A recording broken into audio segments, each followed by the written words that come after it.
just as a pausing point, I didn't see any of the musical until I was in college. So I saw the Donny Osmond one as in my biblical history class. We took a break from the day and we just watched the Donny Osmond.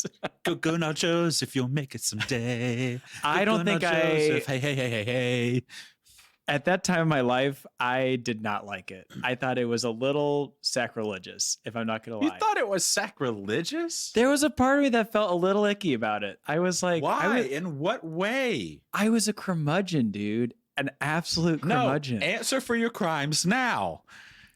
Okay, he was a little too sexy. A little too sexy for me, okay?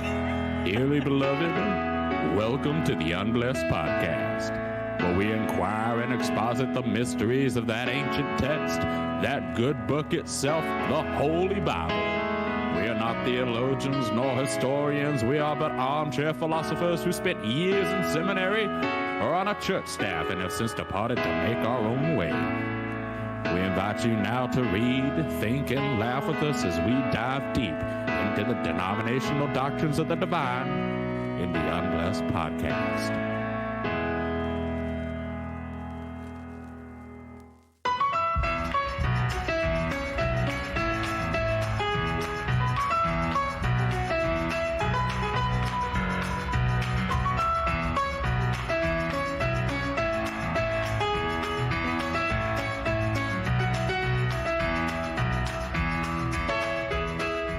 Hello, everyone, and welcome to the Unblessed Podcast. My name is Evan. And I'm Scott. And we are two ex-worship leader lounge singers. Scott, did you ever listen to worship music that kind of maybe sounded a little bit... Did I ever? A little... Did I ever? A little bit, on the sexy side towards God. I think all the time. I grew up in prime time... Is this a song to my girlfriend or is this a song to Christ? No one knows. Yeah. I think it's a funny conversation because it's fine when you're like teenagers and you're like being really emotional and like you're giving your life to the Lord. Mm-hmm.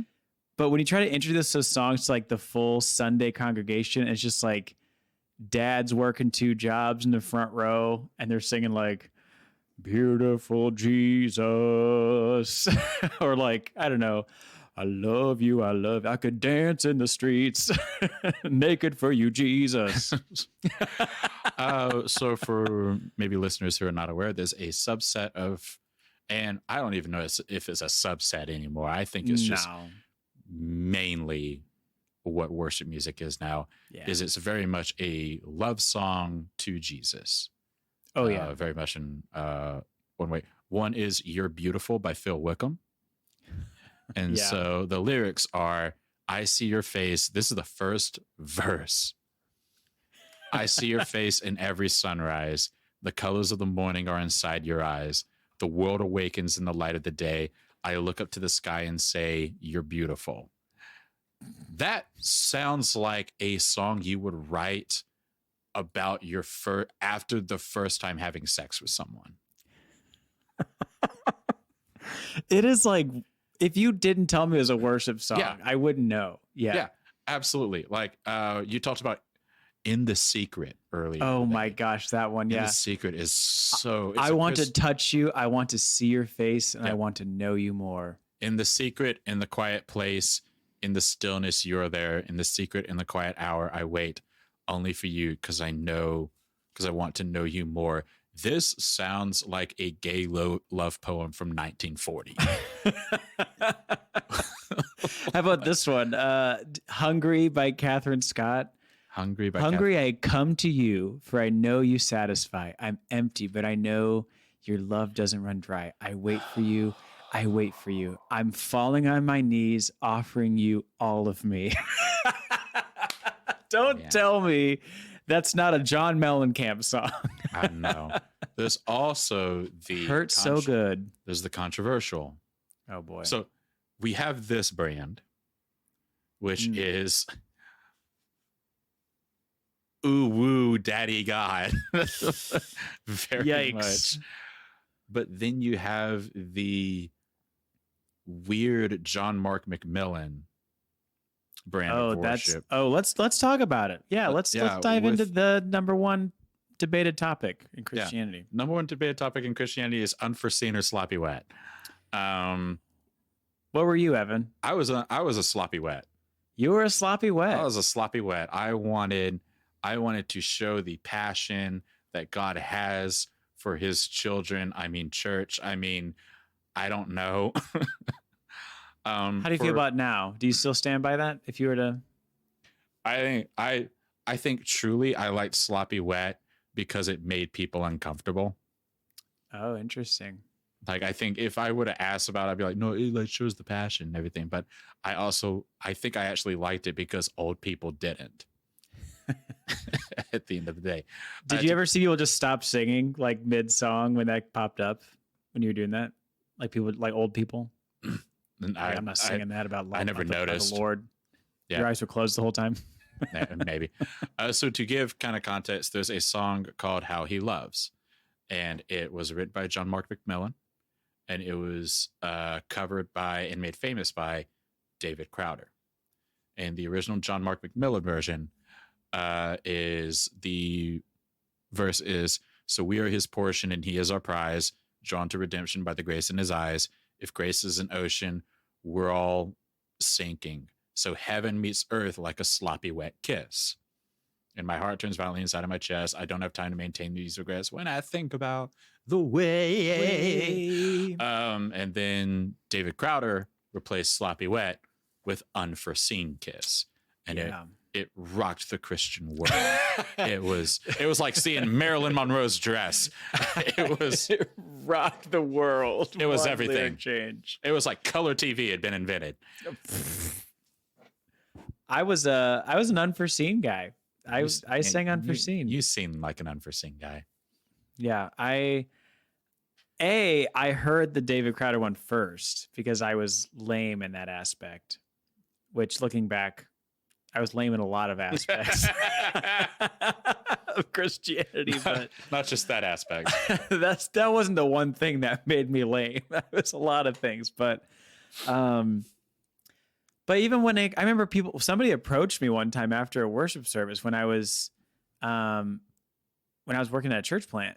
I remember they're like, "Why don't you do the original that has sloppy wet?" And I was like, I don't know. It just feels really like make-outy, and I just don't. And I even get that the lyric isn't talking about necessarily like kissing God himself. It's about heaven meets earth, so it's like the imagery. But I don't know. I think unforeseen was just already in my brain. And if anyone's ever led worship before, you sing the same songs over and over and over and over and over again to like where you don't even need the song sheets anymore. You can just do so I think I did that song so many goddamn times that unforeseen was just stuck in my brain. So even if I wanted to switch over, it would have had to been like an active choice in the moment. But man, speaking of romantic and sexy worship songs, Evan, I have a quiz for you. Quiz me, mommy. Topic. So quiz this me, daddy. Quiz is whether this is a secular song, and by secular I just mean like a song that people enjoy in the real world. A song about sex and drugs and murder. That's right, because that's all it is. Or a worship song. Now these could be verses or choruses, so you might just have to take a crack at it. Okay. But I'm going to read them without any cadence, so it's a little more hidden. So okay. Here's your first one. I feel glorious, glorious. Got a chance to start again. I was born for this, born for this. It's who I am. How could I forget? I made it through the darkest part of the night, and now I see the sunrise. Now I feel glorious, glorious. I'm going to say secular. That is correct. Yeah. That is Macklemore. Song called Glorious. All right. Cool. I think there's 12. Let's see how good you do. All right, let's this is on catholiclink.org, by the way. So Catholics are really up to a lot of fun things out there. If I get all of these right, this is a bad quiz. If you get all these right, you're a Catholic officially. Yep. I don't have to get sprinkled or do my rites or anything. So thankful for that. It's such a blessing. Yeah. Turn every situation into heaven. Yeah. Oh, you're my sunrise in the darkest day. Got me feeling some kind of way. The some kind of way. Makes me This could be like a, yeah. K-Love kind of get your coffee, No. wake up in the morning kind of song. This could be like an old Toby Mac. I'm gonna say that this is still secular. It is. It is. I have no idea. It's a Despacito remix by Louis Fonsi and Daddy Yankee. Beats me. You just heard Scott's age on. I didn't know audio. which one was the artist and which one was the song. Who's Despacito. All right, here we go. I could have been 6 feet under. I could have been lost forever. Yeah, I should have been in that fire, but now there's fire inside of me. This sounds worshipy. That is correct. That is David Crowder. Forgiven is the song. I'm Or just Crowder. forgiven. Sorry. He's just Crowder now. Yeah, he's just Crowder He's now. cool. I will fly through these. Singing from heartache, from the pain, taking my message from the veins, speaking my lesson from the brain, seeing the beauty through the pain. You made me a believer. Believer.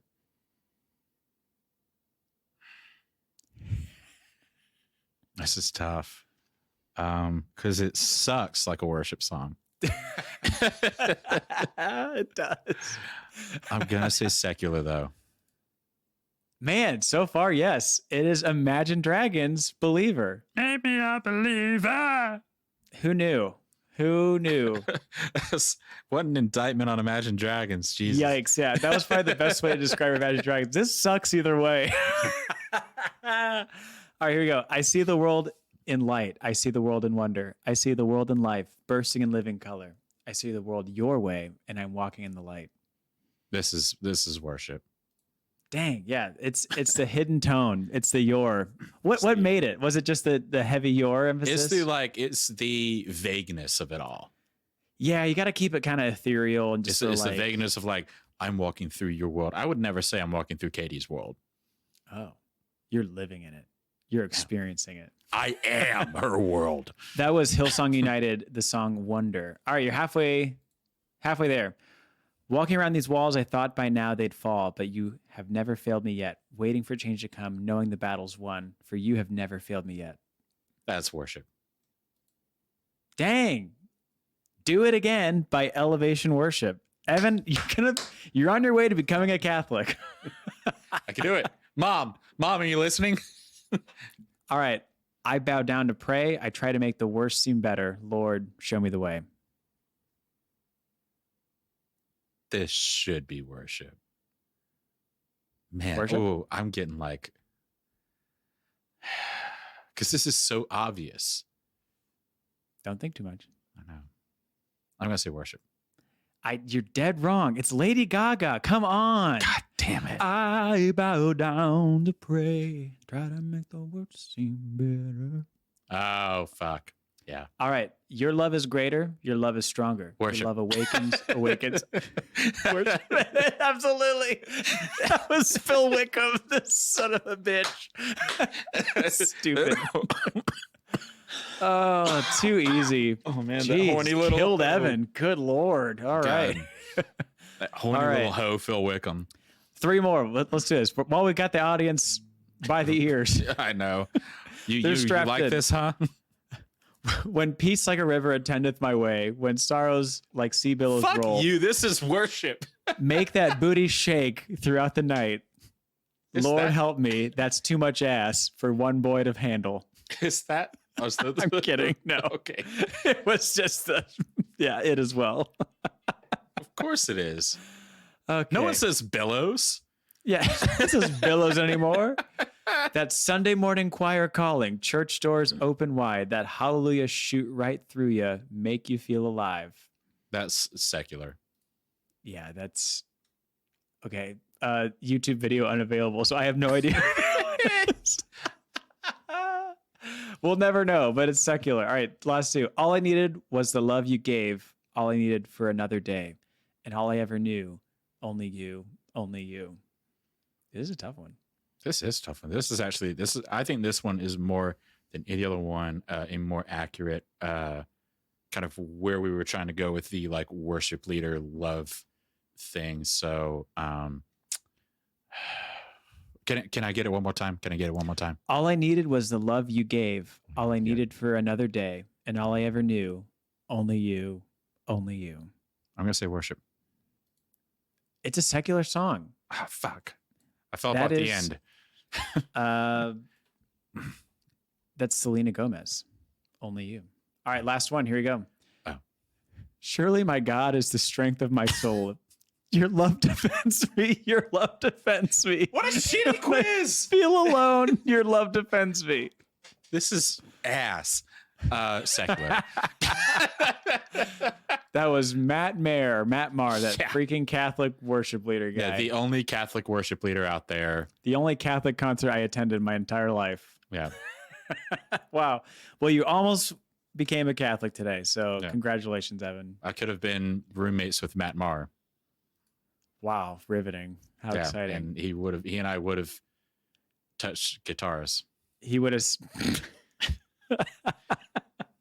You would have sang in a very like monotone, almost boring tonality the whole time. Lord, I confess. Trampling over death by death. Trampling over. Oh gosh, this is all right. Speaking of trampling over desks and death, what are we talking about today, Evan? Today we're talking about the original nerd, Joseph. I was going to say. He was a nerdy ass little bitch that got what was coming to him. We're really alive on this podcast. We're coming for these biblical figures. We're coming for the little bitches. That's right. Let's talk about Genesis 37. All right. Now we ain't going to do this whole story because otherwise we're going to be here for the next 2 hours, but we just want to get a little taste, the beginning. We just want to get like a little bit of Joseph. So we're gonna give you Joseph Age of Ultron. This is what we're gonna give you. That's right. We're not giving you the better CGI. Yeah, we're not giving you the full Infinity Saga. So Jacob lived. So Joseph is the son of Jacob. Jacob lived in the land where his father had stayed, the land of Canaan.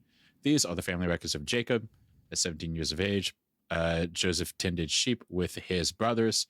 The young man was working with the sons of Bilhah and Zilpah, his father's wives, and he brought a bad report about them to their father. Now, Israel loved Joseph more than his other sons, and this is where it gets important.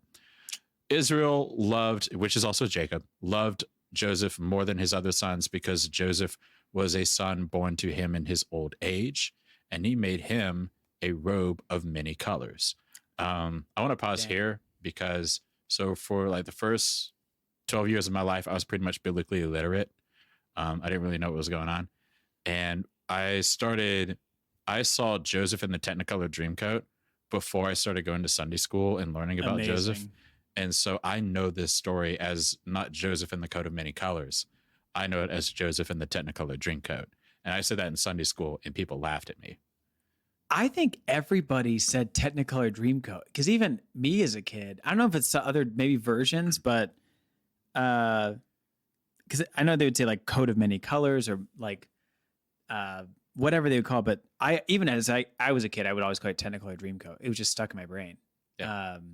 But I did not see, just as a pausing point, I didn't see any of the musical until I was in college. So I saw the Donny Osmond one as in my biblical history class.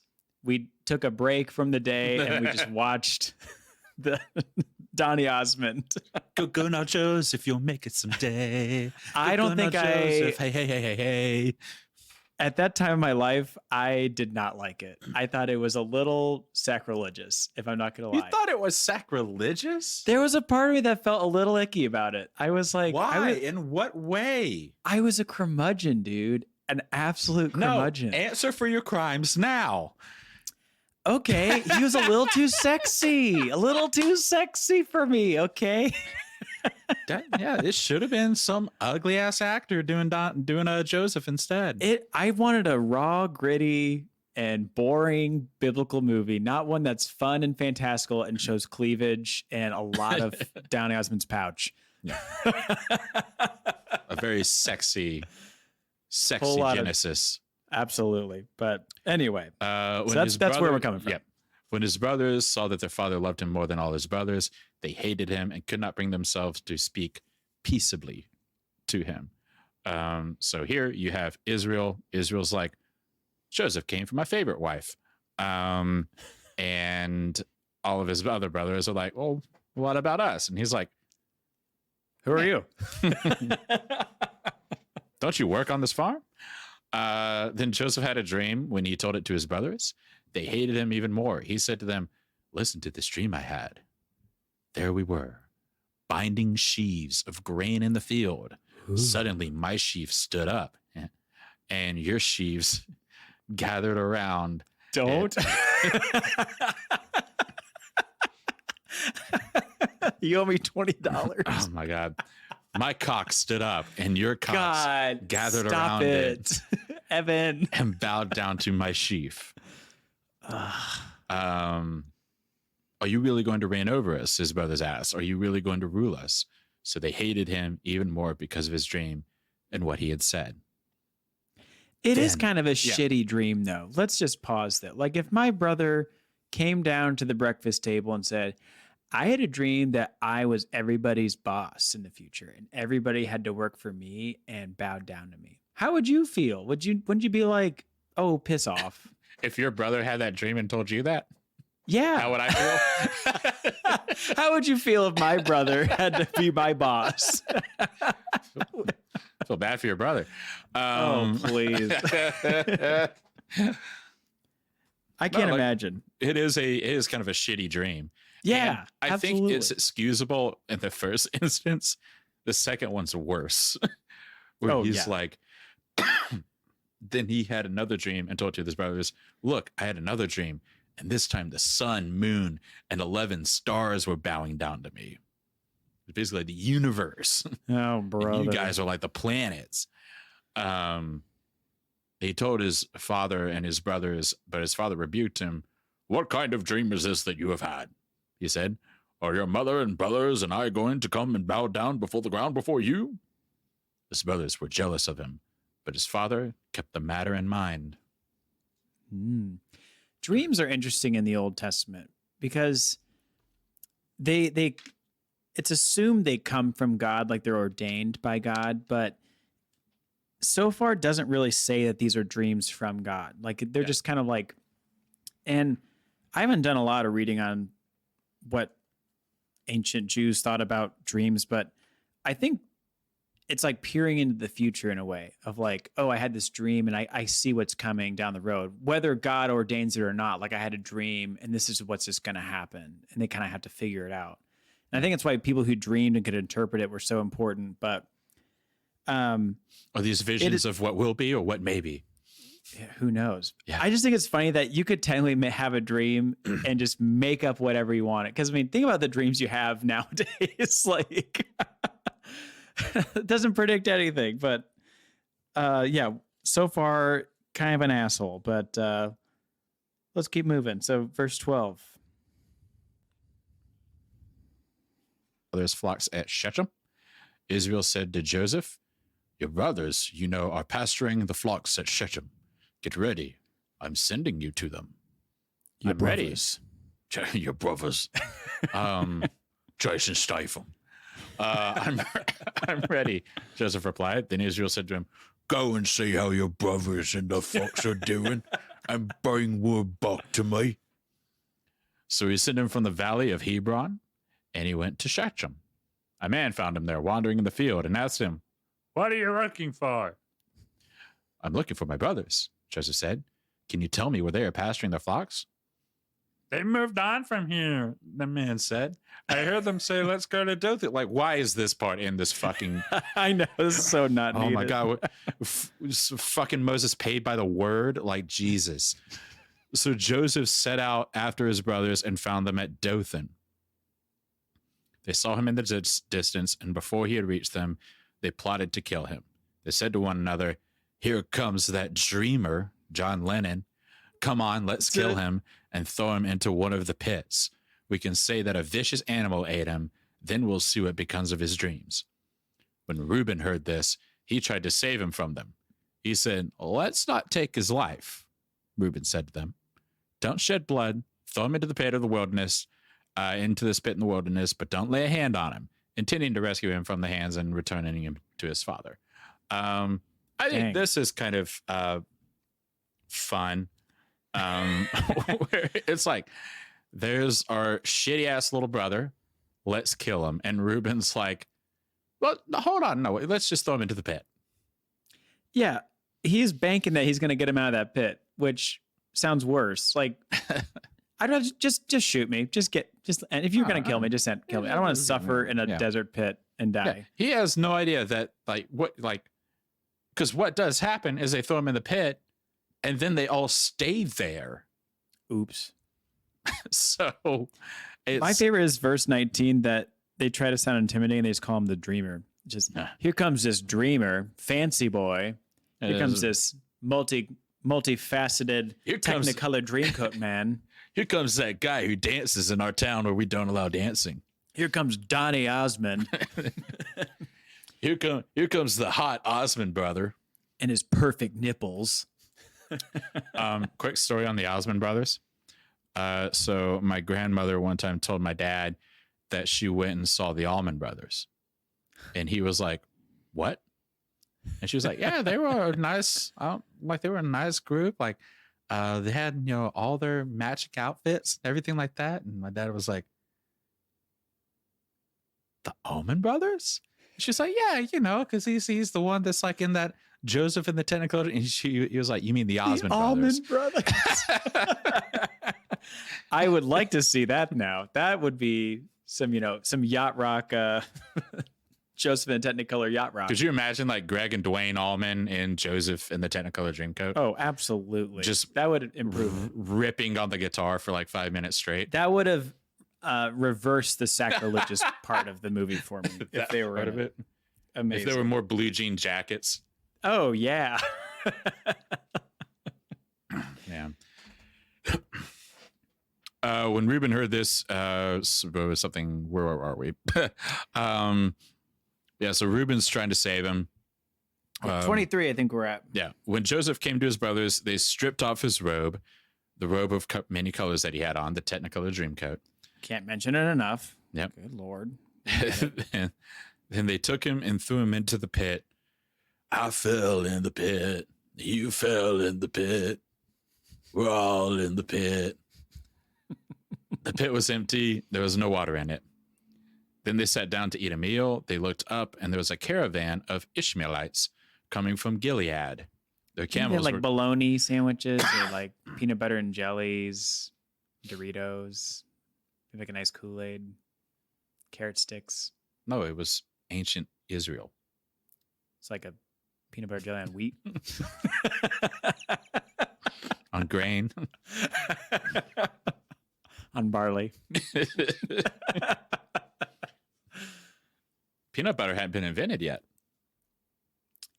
That's true. Yeah. George Washington Carver invented it in 2000 BC? Right along with a pencil sharpener. I mean, gun to my head, I would not be able to tell you when peanut butter was invented. It was George Washington Carver, right? He invented it.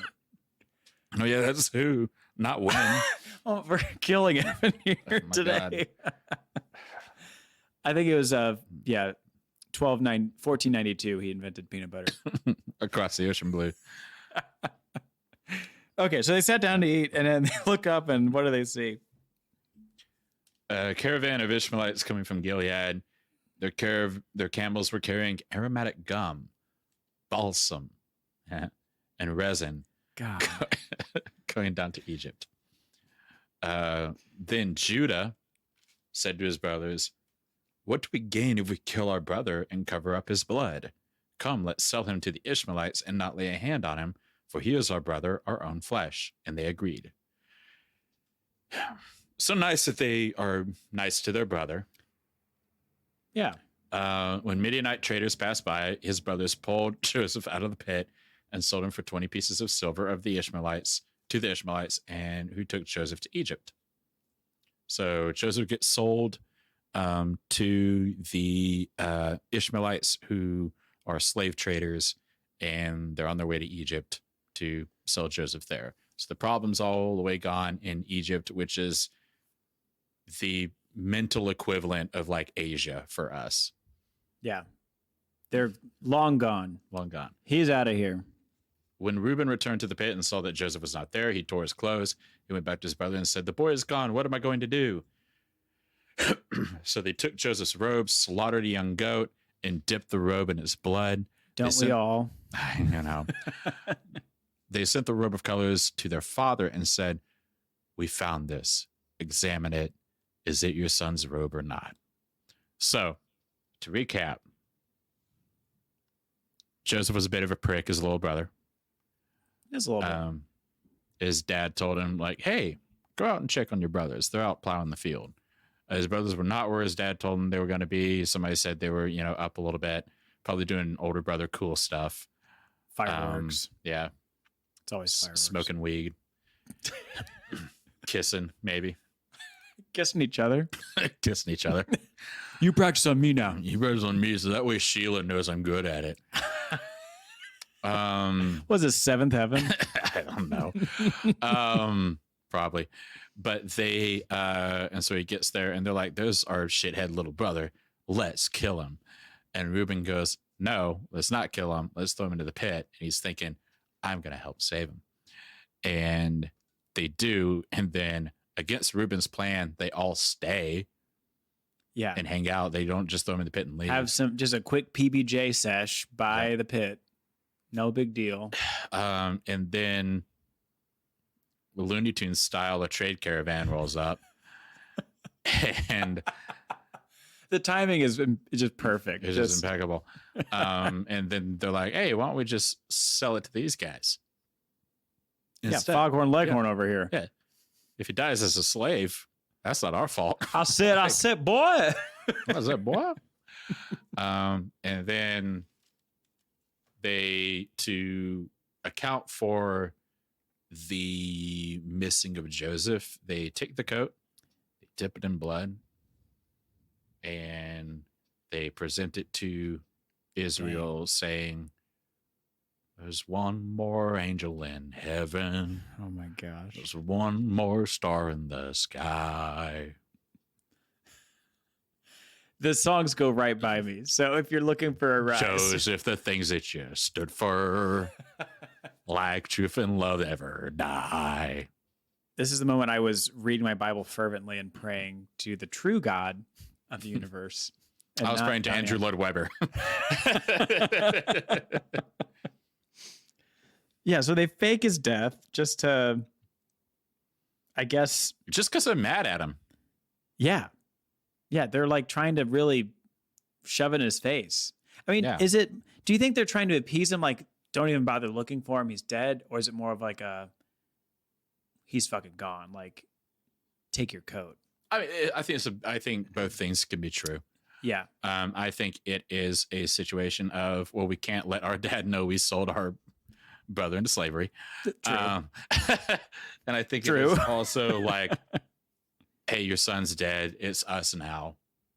Yeah. Send a message a little bit. Yeah. And they try and comfort him. So his father recognized it. "It is my son's robe. A vicious animal has devoured him. Joseph has been torn to pieces." Then Jacob tore his clothes, put sackcloth around his waist, and mourned for his son many days, like you do. All his sons and daughters tried to comfort him, but he refused to be comforted. "No," he said, "I will go down to Sheol to my son mourning." And his father wept. What? Who? One more time. "I said, I will go down to Sheol to my son mourning." Okay, got it. We'll see you in the morning. Morning. Yep. Okay. Yep. We'll see. We're going to the grocery store in the morning. No, got it. morning. Ah, got it. Okay. If you're bored, we can find a game or a puzzle for you to play. Morning. Oh, okay. If you're boring a hole, you need a sharp drill. Nope. I wish my favorite son was here. And his father wept for him. Meanwhile, the Midianites sold Joseph in Egypt to Potiphar, an officer of Pharaoh and the captain of the guard, which is the next chapter in the story of Joseph. And they all lived happily ever after. my God, the end. Wow, Yeah, what a great story. the next chapter of Joseph is like the sexy story of Joseph, where it's like he's getting seduced by a seductress. Ooh. And he's all like, I can't. I'm a Christian.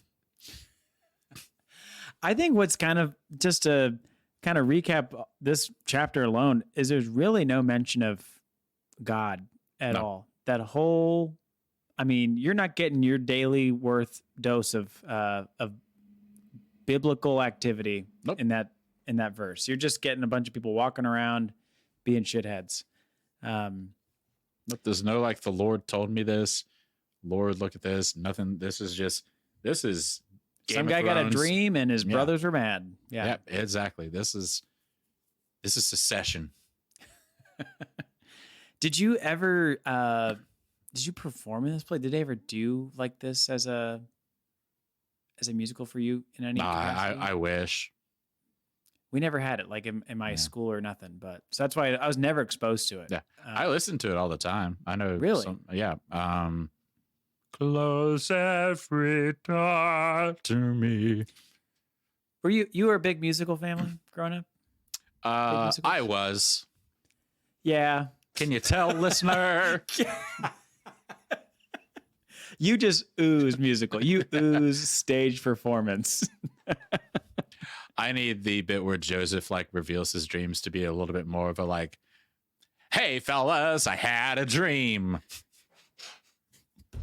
It's these sheaves and you won't believe. I want nothing more than for this to be reproduced a new production where Evan Johnson is the star, where you are Gladly. Oh my Gladly. gosh. My name is Joseph and I'm here to say lots of different things about hay. I think I've watched it the one time. That and also Jesus Christ Superstar. I've watched that only once. Yeah. Yeah, Never the got Joseph that one. and the Amazing Technicolor Dreamcoat I got down the rabbit hole like recently on it, and it's like, especially the Potiphar scene is a lot sexier than I remember. That's what I remember in college. Like, I remember there's a going, lot oh more, my like- God, like we're watching this in biblical Hebrew class right I know, now. like, lady ain't got no clothes on. I just remember being a lot of skin, like a lot of, and Donny Osmond was like half nude most of the movie, if I remember. Most of the movie, he was in a diaper. Yes, that is exactly what I remember, was Donny Osmond in a diaper. He was just a muscly man in a diaper. Final thoughts on this. I know we're kind of spending a lot of time on the musical, but final thoughts on this passage in general. Yeah, I'm not too much to reap from, like, theologically or spiritually. It's kind of just a narrative of what happened. He said, they did, then this happened. I just find it fascinating that, one, the dreams aspect is interesting to me, and that they're not ordained by God. And he's kind of making these just no foundation, to these claims that he's going to rule over his brothers. He's not saying like, by the authority of the Lord Almighty, the God of my father's fathers. It's just like, I had a dream last night and that's it. But he's like one of the titans of the Old Testament. Like if you were to name anybody as like a celeb from the Old Testament, you got your Adam and Eves, you got your Noah, you got your Moses, you got your Joseph and the coat of many colors, you got David and Goliath. So he's up there with the big baddies. David of and the Old Goliath? Testament. as heroes of the Bible, both David and Goliath. Absolutely. Goliath did some good things in the neighborhood. You know, he passed out turkeys at Thanksgiving. No, there were But, good people yeah. on both sides. On both sides, good people. That's right. Yeah, Both you sides, never good know. people, you never Goliath had know. some good people working for him. No, So. I mean, like, it's just you got to take the good with the bad with Goliath. That's the thing. That's right. But I don't have too many thoughts. Yeah, it's just one of the more memorable stories, and it gets a little bit more crazy and a little bit more, I guess you could say, God-centric towards the end. But this beginning part, yeah, it's one of those memorable stories I remember. What about you? That's same. Like, honestly, like, There you have it, listener. All right, have a No. great week. yeah, exactly. So yeah, this is. I think Not too many hot takes.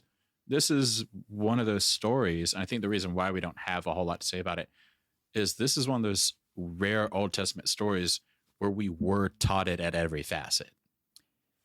Yeah, I don't think there's a lot of ways to interpret this, like, and pull different lessons out of it. Like, I think Yeah. other verses we look at. Kill your there's- brother.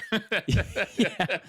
Like, and it's also not super fantastical either. I think that's the No. other thing too, is like other Old Testament ones, you can clearly go, okay, this didn't happen, or why was this even in here? What agenda were they pushing? I guess I'll tag on my final thought. I think why this stayed in here is because it's a good story and it's entertaining, and that's why it takes up most of Genesis. I mean, it takes up the last bit, almost, third of Genesis, because it's a riveting story. So I am curious where it came from, how it was passed down over the years. But it's got a lot of narrative. It's got a lot of, there's some drama in there. There's a little bit of sexual tension. There's this brotherly dynamic. So it's got all these elements, I think, that make it a good story to just retell. And we made this point earlier in some of the episodes of the Bible. I don't have a problem with it, really. Like, it has very entertaining stories. I think it's why it's the most popular book in history. But when you take it at like this was 100% historical, that's when you start running into problems. But if you just look at this as like, yeah, this is a fun play. Yeah. Like, that's what it is. And I think this is just one of those, like, yeah, this is a fun, you can pull lessons from it, I guess, but it's just a fun story to tell. And that's all it kind of needs to be. Yeah, I would agree with that as well. So it's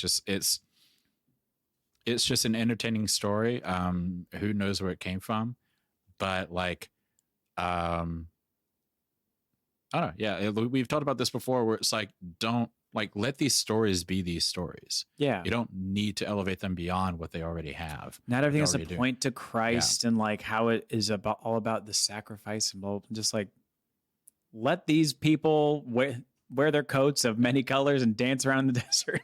Yeah. Seriously. So Absolutely. Scott, we're at plug-in time. woo, we're Yeah. plugging. Yeah. What am I plugging lately? No, what's up your plug? Oh my gosh. Well, right off the bat, because I'm staring at it, and I don't even know if I've talked about this in the past, so forgive me, but I'm rereading a book called Who Wrote the Bible, by Richard Friedman, and it looks as boring as it probably sounds to everybody, but it's looking at mainly the first 5 books of the Bible. And I think it's fascinating that most people who study the Bible as like just a work and as like or a textual critic or whatever you want to call it, they would agree that the first 5 books were not just written by Moses. I think, is that what you were taught as a kid, that the first 5 were written by Moses? And that's how I was too. Because it's called the Book of Moses. Yeah. And so most people just assume like, oh yeah, the first 5. And as you start digging in, this book kind of highlights some of those discrepancies of like, well, how could Moses write about his own death? Or like, why would Moses say like, I'm the most humble man on earth, like as a verse? So there's certain things. And then there's a lot of other things that go into as far as like the writing style and how they address God. And it goes more and more to the rest of the Bible too. Is like, how do they compile the books? So if you're looking for a semi-boring, scholarly, educational history book about the Bible, If you're looking for a good old boring time, I would recommend it. It's pretty short. It's only like 200 pages. But I just started cracking through it last weekend. But that's what I'm going through. Evan, what about you? I watched the Weird Al movie the other day. This is what you get on this podcast. Yeah, this is what I did. I love it. Yeah. How was it? The one with Daniel Radcliffe, or you mean like? Yeah, the one with Danny Rads. Nice. Was it good? I haven't watched it yet. It's really good. It is not like it. I don't know whether to tell you it's a biography or not. But like, I think I picked up on, like, it's kind of a fantastical telling of him, right? There is probably one piece of truth in the entire thing. I would expect that from a Weird Al. Yeah, because he's sanctioned film. It's making fun of these biopics. Yeah, essentially, and he's using himself to do that. If you're a fan of Comedy Bang Bang, it has so many like Comedy Bang Bang. Like Paul F. Tompkins is in it. Oh, say no more. I'm watching it. Give me some PFT any day. He plays Gallagher, and I was just like, that's perfect. Oh, that is. Oh my gosh, I have to watch this now. Yep. But he's like, they're at this big like pool party, and that's where a lot of them are. There is also Weird Al is actually in the movie. He's like a producer that Daniel Radcliffe goes and sees as Weird Al. Nice. And he's just like, no, I won't sign. This is dumb. Why would someone want to listen to a song that already exists with different words? And Will Forte is his like assistant. And Will Forte is like, I got this. And he starts pointing at Daniel Radcliffe, who is playing Weird Al. And he's just like, you're the most useless, worthless, dumbest, talentless. And the Weird Al as a producer is like, okay, I think you might be being a little mean. That's great. So it's a classic Weird Al humor type movie. I'll check it out. Beautiful. So love it. Thank you so much for listening. You can follow us on TikTok, Twitter, Instagram, YouTube, boom, Threads, boom, True Social. Not really. Jeez. Parlor. Oof. But you can follow us on the normal social media platforms. You can also email us at unblessedpod@gmail.com. And without further ado, my name is Evan. And I'm Scott. And don't forget to close your Bible.